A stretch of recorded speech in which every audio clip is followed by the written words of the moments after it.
Okay, so ito na yung part 5 na ba or 4? Basta, ito yung kasunod nung last na nag-setup tayo ng apps doon sa ating tablet. So, ito guys, kung paano yung setup ko dito, ganun din yung pagka-setup ko dito. So, parehas yan sa lahat kung madami ka mang tablet, okay? So, as you can see dito, naka-on yung centralized mode kasi centralized yung setup natin dito sa video. Then, naka-open yung overlay. Then, yung floating insert coin. Same lang din siya dito, okay? So, ganun. So, ngayon, paano natin ibabind yung tablet dito sa ating ESP32. So, isang coin slot lang yan guys sa madaming tablet. Then ngayon guys, gagamit tayo ng router. So, mas maganda kung may sariling router yung inyong mga piso tab na gagamitin. Okay? Kaysa yung congested na router, huwag kayong gagamit ng PLDT na madami na connect. Diba? Mas hindi ko recommended yung ganun. Pero pwede. Pero hindi ko siya recommended. Mas magandang may sariling router yung inyong mga piso tab kung centralized mode, no? Okay? Then, ang recommend kong router is Ruigi. So, yun yung bilhin nyo. Mas maganda ang ano nun. Then, make sure guys na magpipwesto kayo ng router. Walang nakablock, walang harang. Mismong nandun sa mismong location yung tablet at saka yung router. Magkakasama lang sa isang pwesto, okay? Yun yung mga requirements para hindi nyo ma-feel yung DC connect. Kasi yun yung reason na nangyayari. Okay? So, ngayon, isaksak ko lang tong router. So, ang ano pala guys, isang take note is 2 GHz lang pwedeng mag-connect tong ating ESP32. So, mas maganda mag-create kayo ng simple SSID, kagaya ng ginawa ko, piso tab na 2 GHz. Ito, pwede naman sa 5 GHz sila mag-connect. Pero ang setup nyo dito is 2 GHz lang, okay? So, pwede kayong maggawa ng sariling SSID na piso tab or kung anong papangalan nyo din. Yung password guys, simple lang din, no? So, yan. For example, nakagawa na kayo ng ganon. Saksak ko lang yung router, guys. Okay, so after natin masaksak, yan, magpa-power on na yan. Pero, hindi pa natin yung kailangan, guys, no? So, pag naka-power on na yan, ang gagawin muna natin, ang pinakauna yung gagawin is kukonect nyo yung tablet sa router na gagamitin nyo. Then, take note, guys, wag nyo i-connect yung tablet nyo sa ibang connection or ibang wifi para hindi siya palipat-lipat. Dapat dito lang siya sa pinagbindan nyo na router, no? So, ang gagawin nyo muna, exit muna kayo sa apps. Yan. So, punta kayo sa Wi-Fi. Then, more settings. Connect nyo yung tablet na yon doon sa gagamitin nating router, okay? So, connect ko lang muna. Ilagay yung password. Connect na natin.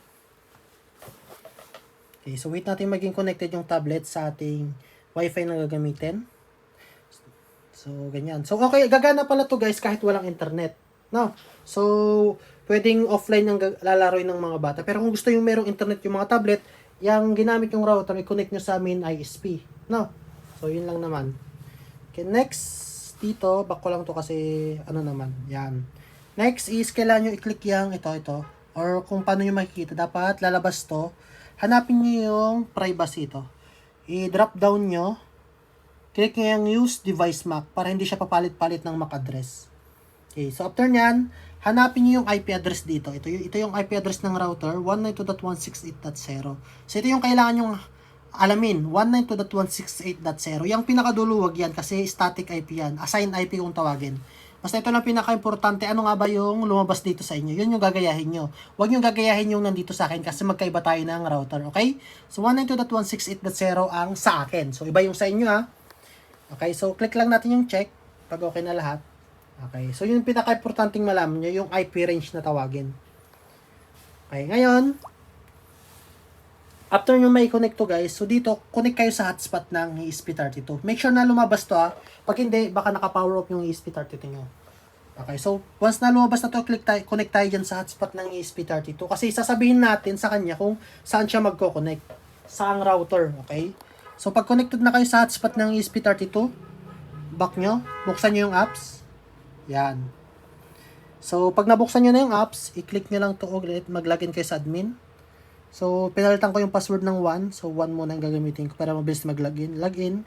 Then dito, click natin yung dash. Punta tayo sa WLAN profile. So, dito, meron kayo makikita IP address. So, palitan natin yan ng IP range na nakita natin kanina. So, yung sa akin is 192.168.0. So, .0. Then, mag-i-start ako na IP. Kung ano yung magiging IP ng ESP32 mo. So, ang mangyayari kasi guys, bibigyan natin siya ng static IP yung ESP32. So, sasabihin ko, ang magiging IP ng ESP32 ko is 150. Yan.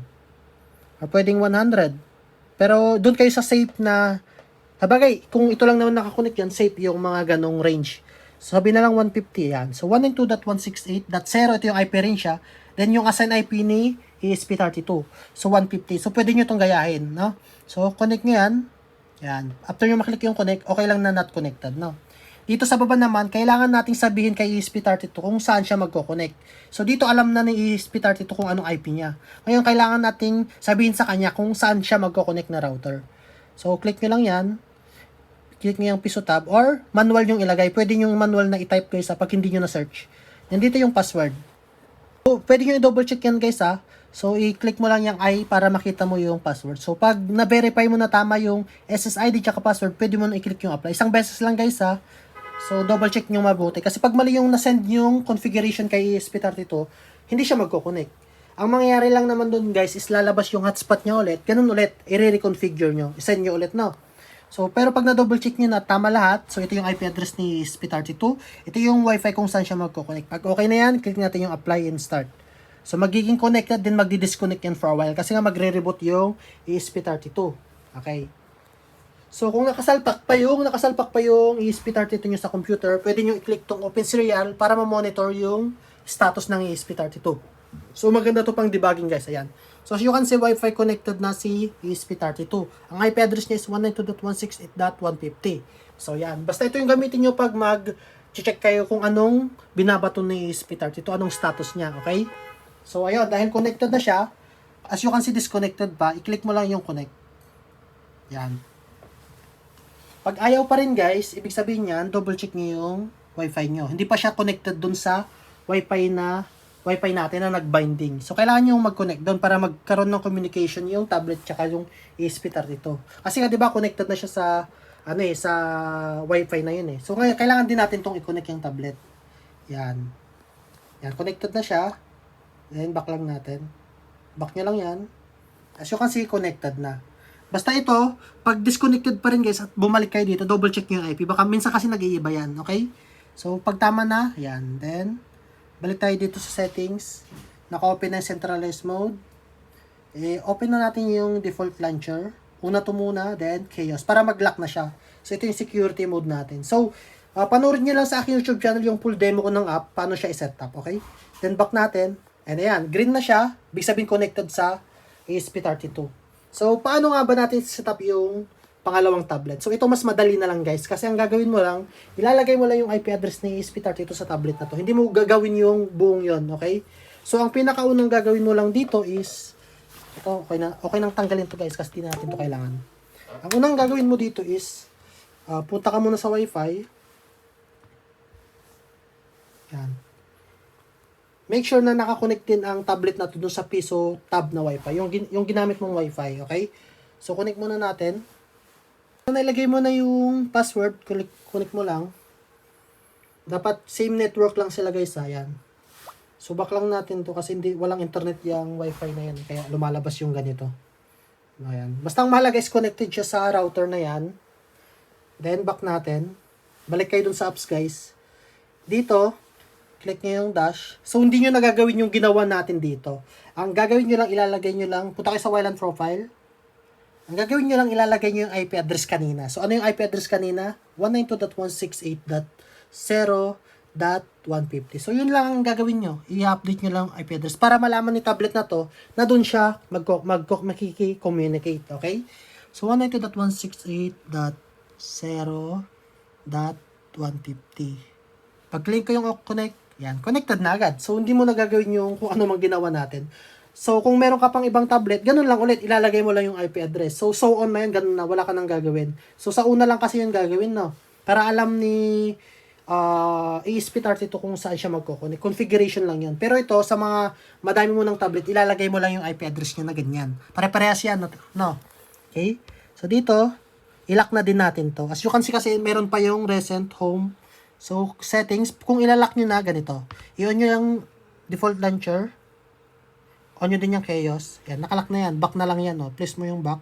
Yan, so wala nang home. Hindi na yun mababypass, hindi ma-access yung wifi or kung ano-ano. Ngayon, paano tayo mag-insert ng coin? Okay. So, dito na tayo sa last part na to. So, ito guys, kahit pagsabay mo lang, okay yan. Kung sinong nauna, ibablock niya yung pangalawa. Kunyari ito, insert coin, i-click mo yan, please wait lang yung lalabas. Ngayon, kailangan natin mag-insert ng coin. Piso muna. Yan. Pumasok siya doon. So, dito, pwede na siyang mag-insert ng coin. Kasi ito naka-receive na ng coin, pwede niya nang i-click to. Yan. Insert tayo ng coin. Piso din. Yan. So, tama yung kung saan niya binabato yung coin. So, done paying. Done paying. So, dito meron tayong floating insert coin. Para, if ever man, guys, i-click lang nila to para malaman ni CoinSlot kung saan niya ibabalik yung credit na yon. Okay? Basta, pag magpapasok ng coin, is kailangan niyang i-click yan. Pero dito, guys, kung kunwari walang nag-click, may nag-insert ng coin, hindi niya yan kakainin. Okay? Kailangan mag-insert ng coin ng tablet na yon. Then, maghulog siya. Ibabato niya doon yung credit. Ganun din dito, guys. Okay, so yun lang. Hopefully, naintindihan niyo yung setup natin. And sa mga gusto sumali sa VIP group natin, para at least yon priority ko kayo pag meron kayong problem. Na, kagaya nito. Ay, wait lang. Kagaya na, saan yung VIP ko? Basta yun, guys. Sa mga gustong sumali sa VIP, priority ko kasi yung mga VIP. Kung may questions sila, sasagutin ko. May benefits din kasi yun. Then, kung mayroon ka akong bagong project, sa kanila ko unang ipapatry. So, yun lang guys. Goodbye!